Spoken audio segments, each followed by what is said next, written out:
Je voulais vous parler d'une caméra, de cet Hasselblad et d'une série de photos que j'ai fait en Corée du Sud, dans la banlieue de Séoul, il y a déjà quelques années. Donc pour parler de cette caméra, c'est d'abord vous parler un petit peu de l'histoire. En 1841, la société Hasselblad apparaît. 1941, premier appareil photo dans l'aviation pour l'armée pendant la Deuxième Guerre mondiale. 1948, apparition des caméras pour le grand public. 1950, toute la série des 500. Donc un 500, celui à 501 cm, ça se présente comment? C'est un boîtier qu'on peut diviser en trois parties, une partie optique, une partie caméra et une partie dos. Alors la particularité de cette caméra, c'est la partie optique d'abord, qui est un obturateur central. Un obturateur central, ça veut dire que la bague de diaph et de vitesse, tout le mécanisme est à l'intérieur de l'objectif. Ce sont bien entendu des objectifs Carl Zeiss, donc d'une qualité assez incroyable.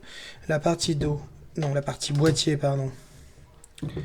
Très léger, pas de pile. Le déclencheur est ici. Donc, si je mets ça dessous, on verra mieux. Voilà, on voit dessous. Hein. C'est très très basique. Hein. Un miroir à l'intérieur. On peut relever ici le miroir, ce qui permet de faire des pauses longues et de ne pas avoir de vibrations qui viennent par le miroir. Donc un miroir incliné, donc qui redresse au bas et non droite-gauche. Donc il faut un petit peu s'habituer. Une loupe. Tout ceci est démontable. On peut changer l'acute-mat, le prisme qui est à l'intérieur aussi. Pas le prisme, là, le dépoli. Voilà, de super qualité. La partie boîtier dos, de dos. Je vous montre pourquoi je vous montre deux dos. Parce qu'il y en a un qui a un dos numérique, c'est celui que j'ai utilisé pour cette série, et c'est un dos film. Les différences, je vais l'allumer, profiter pour l'allumer un petit peu, voilà. Ce format, le format film 6.6, le capteur, en gros 4,5-6, hein, grosso modo. C'est un capteur CCD, les nouveaux capteurs de chez Hasselblad sont des capteurs CMOS. Et voilà, ça fonctionne avec des cartes ou connecté directement par l'ordinateur. Ça c'est un ancien, donc c'est un Firewire, aujourd'hui c'est de l'USB-C, ce qui est quand même beaucoup plus rapide. Donc ces photos, pourquoi elles ont été faites en numérique? Bon, déjà parce que c'était l'époque où j'ai acheté mon premier dos. Parce que pour mes clients, ça revenait beaucoup moins cher de shooter en numérique. Il n'y avait pas les développements, tout ça, et c'était un petit peu la mode déjà du numérique. Donc, qu'est-ce que je peux dire? Cette photo, on va parler des photos, hein, en Corée du Sud, banlieue de Corée de Séoul. Endroit complètement incroyable. Hein. On a une vision quand on est à cet endroit-là, et surtout, c'était un dimanche matin, hein, et du coup, il n'y avait pas grand monde. Des paysages assez forts, des grands bâtiments et des petits complexes comme ça où on peut acheter pas mal de choses et faire pas mal de choses. Alors ici, il y a un Love Hotel, une église protestante, deux karaokés, une boîte de nuit qui s'appelle Vierge. Bon, bref. Et plein de petites boutiques. On peut trouver plein de choses. Des appareils, des petits téléphones, faire réparer. Voilà.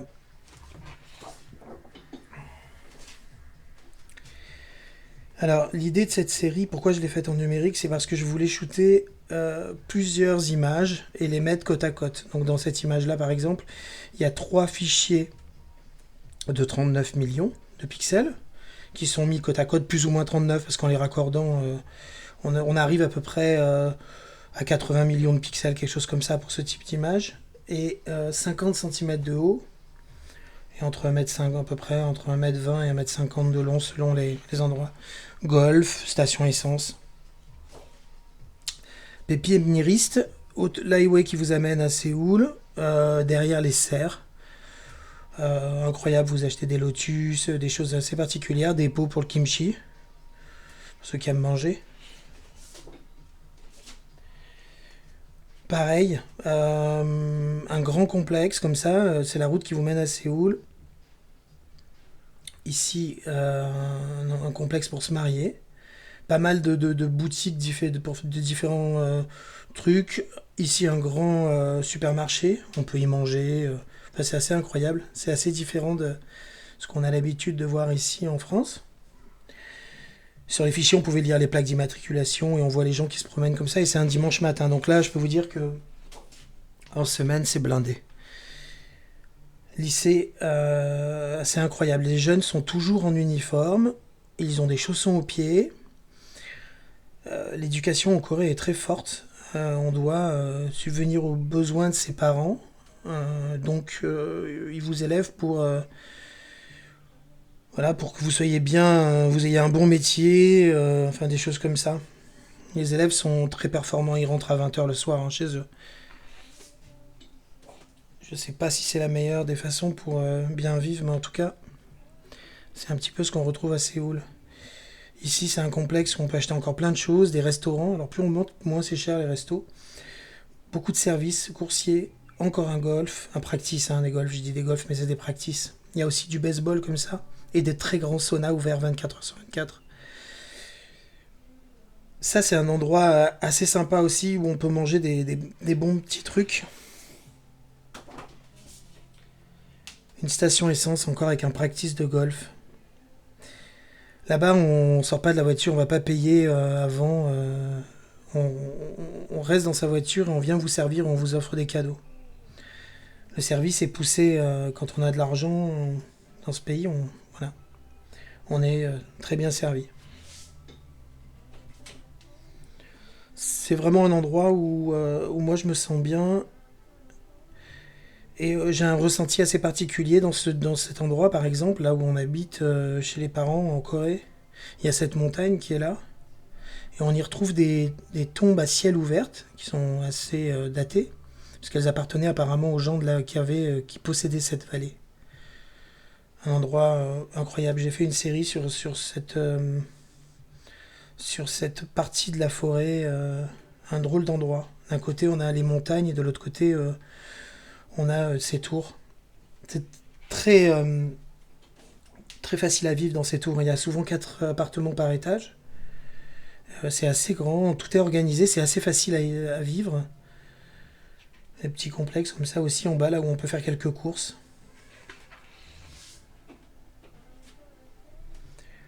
Ça, c'est le côté ouest. Ici, il y a un petit temple où j'aime aller. Très calme. Le matin, vous descendez à pied pour avoir votre café avec un livre.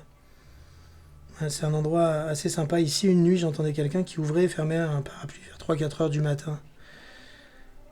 Ces photos, elles parlent de plein de choses pour moi, elles ont été faites un matin, en 4 heures.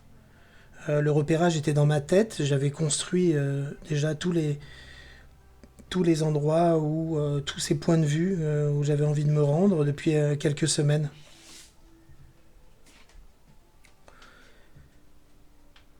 Quand on voyage, on rencontre des lieux où on rencontre des gens et on se raconte souvent, en tout cas moi je me raconte des histoires.